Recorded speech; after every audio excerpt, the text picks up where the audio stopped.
itulah seluruh dunia Islam pengen bangun manaro di depan masjid sampai Yogyakarta namanya menoro.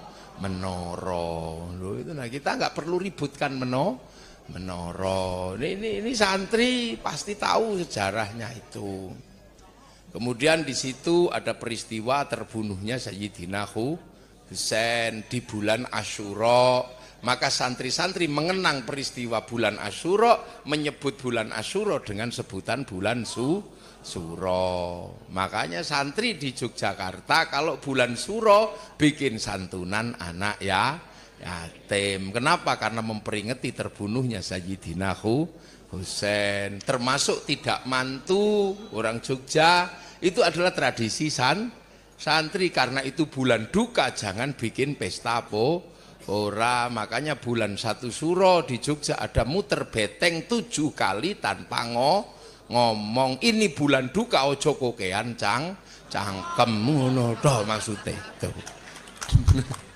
Nah ini kan cara-cara mengenang sejarah nenek yang makanya bulan Suro di Solo keliling beteng ngikuti kebu Kiai Slamet. Terus talo taeknya keluar diusap-usap sabke. Maksudnya ini bulan duka jangan bersolek, jangan berdandan. Tapi bagi yang tidak mengerti dan tidak suka dengan tradisi santri mengatakan ini karena tahayul percaya Nyi Roro Kidul mantu.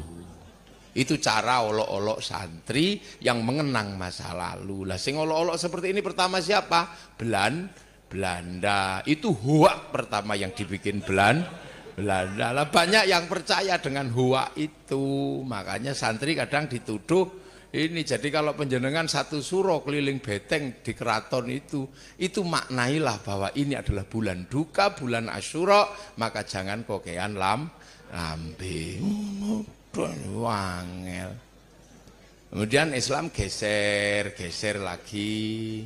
Datang pertama kali dari sini geser, turunnya di Jogja. Jadi Jogja ini kau yang memulai, jangan sampai kau yang mengakhiri. Kenapa?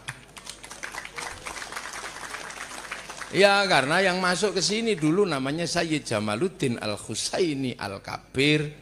Ila Jawa menyebutnya Syekh Jumadil Kubro. Naik ke Gunung Merapi. Kenapa? Karena orang sini takut Merapi yang bledas-bledos itu. Karena 1006 pralaya ini runtuh. Nah, Syekh Jumadil Kubro naik ke situ untuk meredakan gunung, sebab gunung itu takut sama Quran. Lau anzalna hadzal qur'ana ala jabalin la ra'aitahu khasyi'an mutasaddian min khasyatillah. Itu dibaca. Kalau gunung sudah mulai gini itu baca. Ya itu dibaca. Lah makanya Mbah Marijan juga baca itu kalau gunung sudah bergerak, dibaca sama Mbah Marijan terjemahan ayat itu dibikin kidung namanya Kidung Kacer. Kenapa? Karena Syekh Jumadil Kubro Mbah Marijan nggak bisa baca surat Al-Hasyr, keluarnya Kacer. Yeah. Loh, selamat datang istri saya. Monggo lho. Kok ijenan sapa sing ngancani ta? Endi? Lho mulai kabeh. Ya wis nak lungguh mburi kono. Kono ana sing wedok rene ngancani bojoku kene. Kene. Nduk, kene nduk. Kene. Ayo kene. Lho NU iki biasa ngono. Kene. Kene sampean munggah rene. Heeh wis nang rene kok tetep ngene-ngene parang. Rene. Kono sebelah kono. Lah kono nah kae sampean rene ngancani. Nggih, lho. Kuwatir kula rabi meneh dikancani.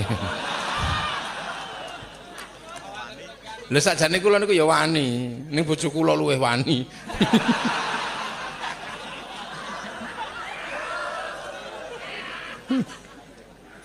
Lah itu ya di sini. Lah itu di sini, jadi turun di sini Syekh Jumadil Kubro itu. Di Turgu situ. Makanya saya sedih waktu di sini saya setiap naik para kiai-kiai sepuh dari daerah yang lain naik itu ke Turgu susahnya luar biasa. Karena nggak bisa harus manjat pohon-pohon oyot-oyot itu. Akhirnya saya minta kepada pemerintah tolong bikinkan jalan Dan alhamdulillah insya Allah tahun ini selesai dibikinkan jalan. Tadi penjenengan besok tepuk tangan rapopo sing banter. Itu kan monumen-monumen bersejarah kita, asal usul nenek moyang kita. Itu di situ. Nah, di situ itu waktu itu para wali, para ulama pertama datang, ya. Ini menghadapi tekanan yang cukup kuat dari spiritualis di tanah Jawa waktu itu. Hebat orang Jawa waktu itu, ketika Islam datang hebat. Agama punya, apa-apa punya. Makanya kemudian akhirnya saling adu spiritual. Nah di Jawa ini ada spiritual besar dulu namanya spiritual ajaran Bhairawa Tantra. Orang Bhairawa Tantra itu kalau membunuh nggak perlu deket-deket, dari jauh udah mati, namanya santet. Kalau mau nyuri nggak perlu dari deket, cukup dari jauh, ambil gitu aja, namanya ngepet. Kalau mau nyenengi perempuan nggak perlu deket, ambil itu dari jauh, namanya pelet. Udah sampean aku lak wis ngomong rasa ditawakno nang didom ngono lho sampean niku. Sing dodol jajan niku lho sampean rasa tawak nang didom ku hitungane aku wis ngono kok angel. Wis sing gelem sapa ngono. Heeh wis aja percaya aku wis to wong aku wong sakmene. Engko tak hitung ning mburi ngono. Wis nang didom. Wong sampean dom ngene sapa sing njaluk wong iku cilok to. Makanan nek cah SD lah iki sing to. Lah sing purun nang ngono ditum lah ngitung dhewe wis nang kono. Nggih, engko goleki aku. Nek ora petuk aku goleki bojoku. Nggih, ora petuk nang ngene marene omah. Itu. Sudah itu. Nah itu namanya ajaran Bhairawa. Ajaran Bhairawa ini keras. Makanya kemudian Syekh Jumadil Kubro dibantu oleh ulama Persia namanya Sayyid Samsuddin Al-Baqir Al-Farsi. Lah Sayyid Samsuddin Al-Baqir Al-Farsi kemudian dikenal dengan nama Syekh Subakir. Lah itu tempatnya di Magelang. Magelang kebagian Syekh Subakir, Jogja kebagian Syekh Jumadil Kubro. Dan alhamdulillah kita udah nggak malu lah besok sana wong wis didandani. Lah orang-orang Bhairawa ini kalau melakukan ritual itu luar biasa. Ritualnya apa? Ritualnya pancamakara. Pancamakara itu bukan ritual sembarangan, tapi muter gini, laki perempuan telanjang semua. Syahwatnya dipenuhi, syahwat bawah perut dipenuhi dengan hubungan seks bebas. Syahwat perutnya diwareki, dikasih makan sesukanya. Biar pikirannya tenang dikasih minum arak. Terus biar nanti kalau sukmanya ini sudah tenang, itu sukmanya bisa keluar. Supaya sukmanya nanti nggak kehilangan arah, dikasih makan daging manusia, namanya pancamakara. Akhirnya santet, pelet, ngepet, itu mulai dari Kedu, Jogja ini pusatnya.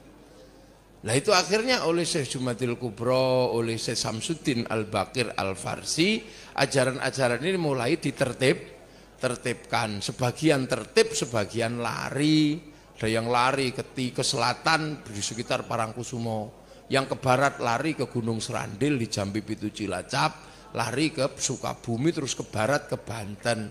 Yang ke timur naik Gunung Lawu, naik Gunung Kawi, masuk ke Alas Purwo. Lah di sana ajaran ini kemudian ditertibkan sama putranya Raden Rohmat, namanya Sunan Bonang. Nah Raden Rohmat ini putranya Mbah Ibrahim Asmoro Kondi, putranya Syekh Jumadil Kubro Turko. Jadi sejarah perwalian di Nusantara mulainya dari tanah Yogyakarta. Nah itu. Lah akhirnya sebagian hilang, tertibkan lagi sama Sunan Bonang, berada di daerah Kediri di sekitaran Patung, Totok Kerot, daerah Pagu Pamenang. Tertibkan di sana, akhirnya orang Bhairawa ikut sama para wali nggih njeng Sunan saya ikut ya wis, mutermu tetep gak apa-apa, tapi jangan telanjang, maka dikasih baju laki perempuan dipisah. Terus arak itu haram, maka diganti teh, kopi. Lah tumpeng itu nasi halal tidak apa, tapi ingkung manusia itu diganti sama ingkung pitik. Mantra Ngrogo Sukmo diganti kalimat tauhid la ilaha illallah. Akhirnya kemudian terjadi pertemuan antara ajaran Islam dan ajaran Nusantara. Makanya kemudian sampai sekarang kita masih menyisakan adat tumpeng sama ingkung. Musyrik tidak, ya tidak. Yang musyrik adalah yang awal diajarkan oleh Bhairawa, yang ini diajarkan oleh para wali. Karena santri sering mengikuti sejarah para wali, membenarkan para wali, maka santri tidak pernah komplain dengan budaya tumpeng. Makanya sampean kalau ada budaya tumpeng, itu adalah budayanya para wali. Untuk apa? Mempertemukan Islam dengan budaya Nusantara. Dan kita adalah penerus para wali. Makanya ono wong kok musyrik no tumpeng diceritani dene kok isih ngeyel ya tapuk lambene ngono. Lah itu kita ini terus ngikuti. Makanya muridnya ulama ini, nah mulai ada pertemuan budaya. Kaum muslimin diperkenalkan baju pertama oleh para wali adalah bajunya Rasulullah, pakai jubah. Sampai orang Indonesia, orang Jawa menyebutnya baju syar'i, karena itu adalah syariat Rasulullah pakai jubah. Ya enggak ditolak jubahan, cuman jubah susah dipakai tandur atau derep. Maka akhirnya para wali berijtihad. Itu ijtihadnya apa? Jubah itu dipotong. Nah, supaya identitas syar'inya tidak hilang, maka baju syar'i yang dipotong dikasih nama syar'un. Nah, orang Jawa nggak punya huruf ain, punyanya monggo botongo, maka syar'un jadi sarung, saruan jadi sarungan. Lah inilah syar'un. Ini makanya kiai santri pakai sarung ini enggak apa-apa. Makanya kiai kalau takbir Allahu Akbar aman, karena aurat laki-laki baina surah warubah. Lah ini dilinting pasti nyantol. Makanya Allahu Akbar nyantol. Nah yang tidak punya sarung itu khawatir melorot. Allahu Akbar segini. Nah itu guyonannya santri, nggak usah dipleset-pleset kan nanti malah repot. Nah inilah, ini sebenarnya cara-cara itu. Makanya nggak ada masalah. Nah begitu cara-cara ini semua dipakai. Akhirnya apa? Santri membuat Islam ini menjadi indah. Nah salah satunya kita keindahan santri itu adalah bagaimana mengkondisikan orang di Nusantara semakin mengenal ajaran Allah. Nah ajaran Allah dipegang dengan benar. Wa'tasimu bihablillahi jami'a wala tafarraqu.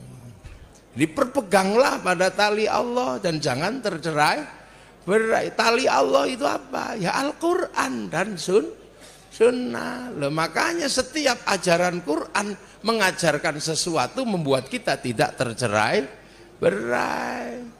Perintah kulu washrobu, makanlah dan minumlah, itu perintah. Makanya makan dan minum termasuk hablillah agar tidak tercerai-berai. Maka kemudian makan dan minum dijadikan sarana hidup bersama. Makannya bareng,